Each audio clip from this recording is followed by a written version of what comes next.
નમસ્તે મિત્રો, સ્વાગત છે તમારું મારા આજના નવા વિડીયોમાં। આજે હું બનાવીશ મેક્રોની પાસ્તા। આ પાસ્તા અલગ અલગ શેપમાં આવે છે મિત્રો। હવે તમારે જે પણ શેપ તમને સારો લાગે એ શેપ તમે લઈ શકો છો। તો મેં આ શેપના પાસ્તા લીધા છે। તો આપણે સૌપ્રથમ તો પાસ્તાને બોઇલ કરીશું।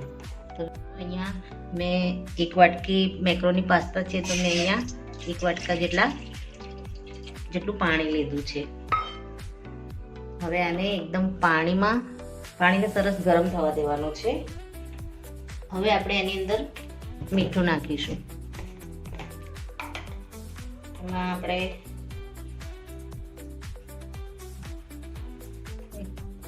ચૂટકી જેટલું મીઠું નાખીશું। એમાં તેલ એડ કરીશું, જેથી કરીને પાસ્તા એકદમ છૂટા છૂટા થાય, એકબીજાથી ચોંટી ના જાય। એના માટે આની અંદર આપણે તેલ એડ કરીશું। પાસ્તાને આપણે એકદમ ઓવરકુક નથી કરવાના, અને બસ 80% જેટલા જ આપણે કૂક કરવાના છે। બાકી આપણે એને મસાલા સાથે પછી કૂક કરીશું। એકવાર પાણીને થોડું હલાવી દઈશું।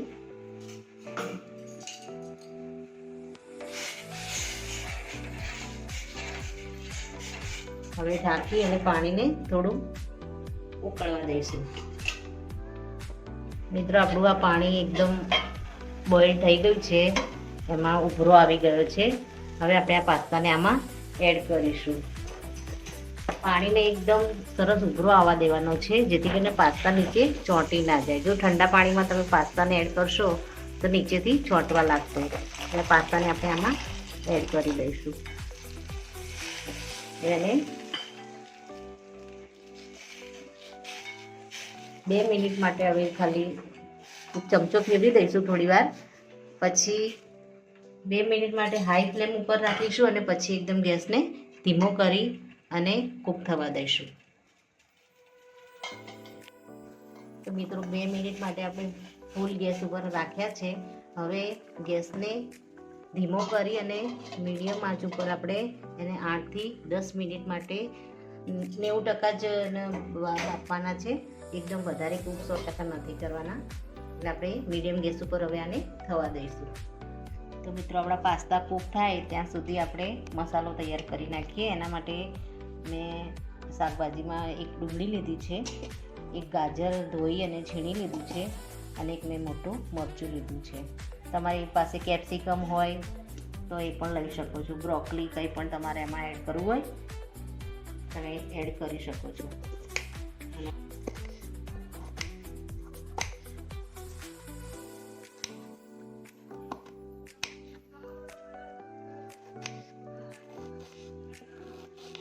આપણે આને બહુ ઝીણી કટિંગ નથી કરી, મીડિયમ જ કરી છે।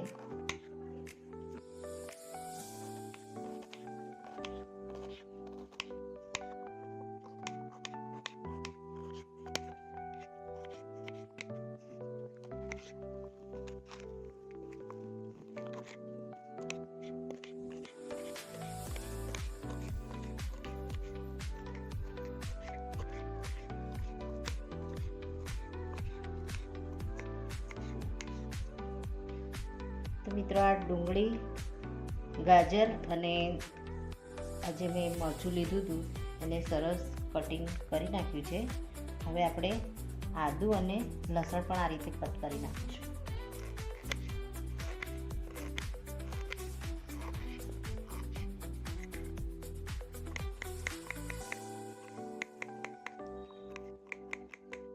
મિત્રો, આપણા શાકભાજી કટિંગ થઈ ગયા છે, આદુ અને લસણ બધું। હવે આપણે પાસ્તાને એકવાર ચેક કરી લઈશું, અને એને એક બાઉલમાં લઈ અને આપણે જોઈ લઈશું પહેલાં। તો મિત્રો, અહીંયા આપણા પાસ્તા રેડી થઈ ગયા છે। હવે આપણે ગેસ બંધ કરી હવે એને એક વાસણમાં કાઢી લઈશું। તો મિત્રો, આપણા પાસ્તા એકદમ કૂક થઈ ગયા છે, એને એકદમ વધારે કૂક નથી કર્યા। આ રીતે બસ ખાલી આ રીતે કૂક કરવાના। આનાથી ચક્કુ લગાવીએ તો તૂટી જાય। હવે આનામાંથી જે પણ પાણી છે આપણે કાઢી દઈશું, અને આ પાણીનું આપણે આગળ ઉપયોગ કરવાના છીએ, જે આપણે વઘાર કરીશું એમાં. હવે આની અંદર આપણે ઠંડુ પાણી એડ કરી દઈએ, જેથી કરીને પાસ્તા ગરમ છે તો એકદમ ઓવરકુક ના થઈ જાય. એના માટે આપણે આમાં ઠંડુ પાણી એડ કરી અને આને થોડીવાર મૂકી અને પાણી કાઢી દઈશું. મિત્રો, આ પાસ્તાને મેં ઠંડા પાણીમાંથી નીકાળી દીધા છે. એકદમ ઠંડા થઈ ગયા છે અને એકદમ દેખો એકદમ છૂટા છૂટા થઈ ગયા છે પાસ્તા. અને એનું જે પાણી વધ્યું હતું એને આપણે આગળ ઉપયોગ કરવાના છીએ, તો એને આપણે સાઈડમાં મૂકીશું. હવે આપણે એને વઘાર માટેની તૈયારી કરીશું. મિત્રો, હવે આપણે એક કડાઈમાં તેલ લઈ લઈશું અને બસ 1.5 ચમચી જેટલું તેલ લીધું છે અને એમાં હું બટર એડ કરીશ. થોડું બટરને એમાં એડ કરી દઈશ. બટર અને તેલ થોડું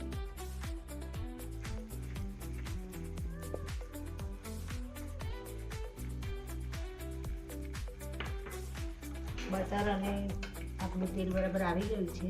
હવે આમાં ડુંગળી એડ કરીશું.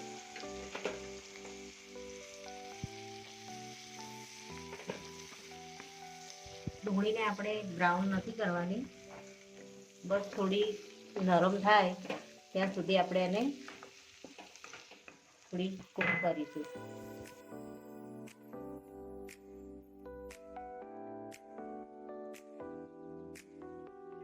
ગાજર એડ કરી દઈશું.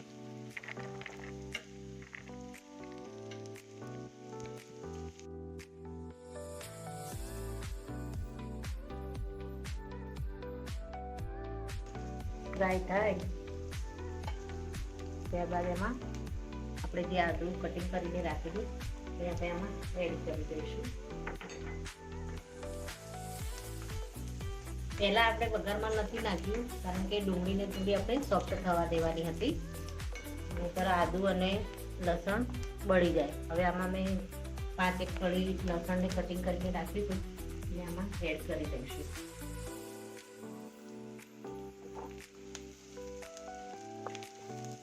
શાકભાજીને એકદમ ઓવરકુક નથી કરવાની, થોડી કાચી જ રાખવાની છે. તો થોડી વાર આપણે હલાવીશું. ગાજરને થોડી ચડતા 2-3 મિનિટ લાગશે ત્યાં સુધી આપણે આને હલાવીશું.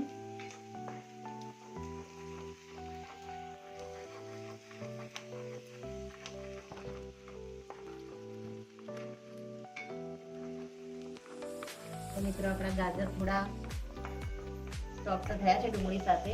તો હવે આપણે આમાં જે મરચાં કટિંગ કરીને રાખ્યા છે એને આપણે આમાં એડ કરી દઈશું.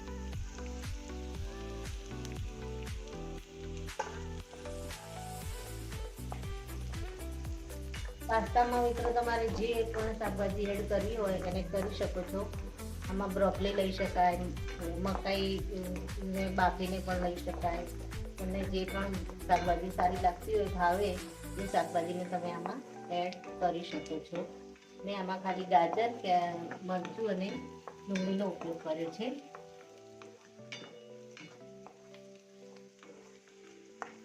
તો મિત્રો, આપણું મરચાં પણ થોડા સોફ્ટ થવા લાગ્યા છે ત્યાં સુધી થોડા હલાવીશું આપણે. હવે આપણું આ શાકભાજી થોડું થાય ત્યાં સુધી આપણે થોડો મરીનો પાવડર બનાવવાનો છે, તો આપણે મરીને થોડા વાટી લઈશું. મિત્રો, આપણા ગાજર અને કેપ્સિકમને બરાબર સરસ થઈ ગયું છે.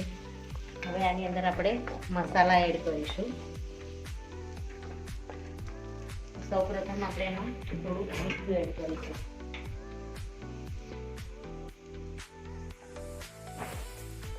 અગાઉ પણ આપણે બાફવામાં મીઠું લીધું છે, એટલે થોડું મીઠું એડ કરીશું. જો ઓછું લાગે તો ટેસ્ટ કરી અને પછી તમે એડ કરી શકો છો.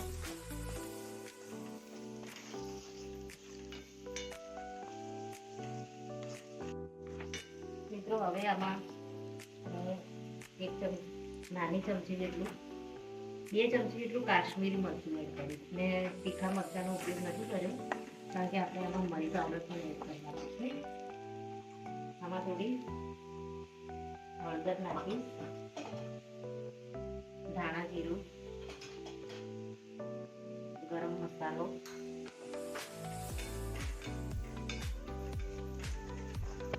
હવે આપણે જે પાણી રાખ્યું હતું પાસ્તા બોઇલ કરતી વખતે, પાણીને આમાં એડ કરીશું.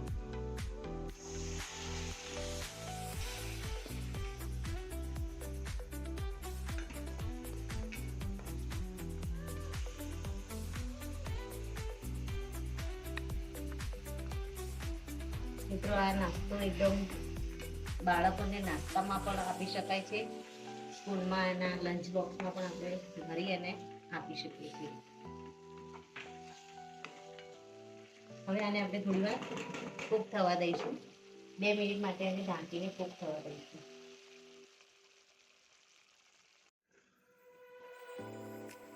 તો મિત્રો આપણો મસાલો એકદમ ચડી ગયો છે અને આપણે પાસ્તા જે બાફ્યા હતા એનું જે પાણી લીધું છે એના કારણે આપણે એકદમ ઘાટી ગ્રેવી જે ટાઈપ થઈ ગઈ છે. આમાં આપણે થોડો મરી પાવડર 10 જેવા મરી લીધા હતા એને મેં ક્રશ કરી એમાં એડ કરીશું. ગેસને હવે આપણે થોડો હવે આમાં મેં પાસ્તા મસાલો લીધો છે 1 ચમચી, એને આમાં એડ કરી. ત્યારબાદ મેગી મસાલો લીધો છે થોડો, એને આમાં એડ કરી. હવે આને થોડી વાર હલાવી અને હવે આની અંદર આપણે પાસ્તાને એડ કરી દઈશું. પાસ્તા એકદમ આપણા ફૂલેલા છે અને સરસ સોફ્ટ થઈ ગયા છે. હવે આમાં એડ કરી અને આપણે એને મસાલા એની સાથે મિક્સ કરી દઈશું.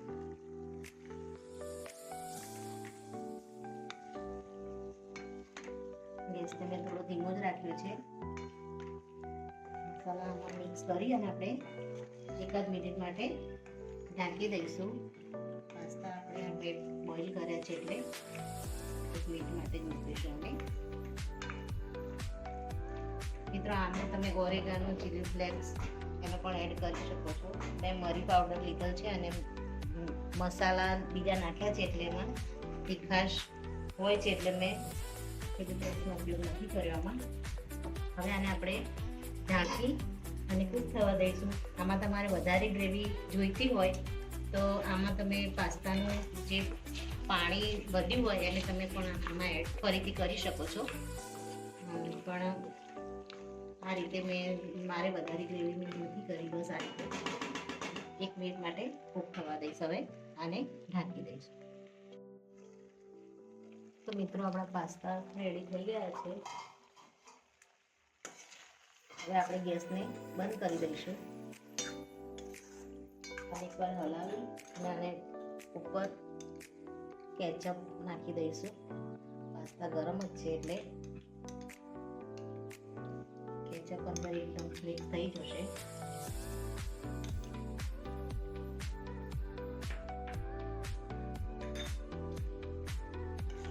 એકવાર હલાવી અને આને સર્વ કરી દઈશું. તો મિત્રો ઓછા ટાઈમમાં અને ઓછા ઇન્ગ્રેડિયન્ટ સાથે એકદમ જલ્દીથી રેડી થઈ જાય એવા મેક્રોની પાસ્તા તમે ઘરે જરૂરથી ટેસ્ટ કરજો. ખાવામાં ખૂબ જ સારા લાગે છે.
મિત્રો રેડી છે સ્પાઇસી ચીઝી મેક્રોની પાસ્તા.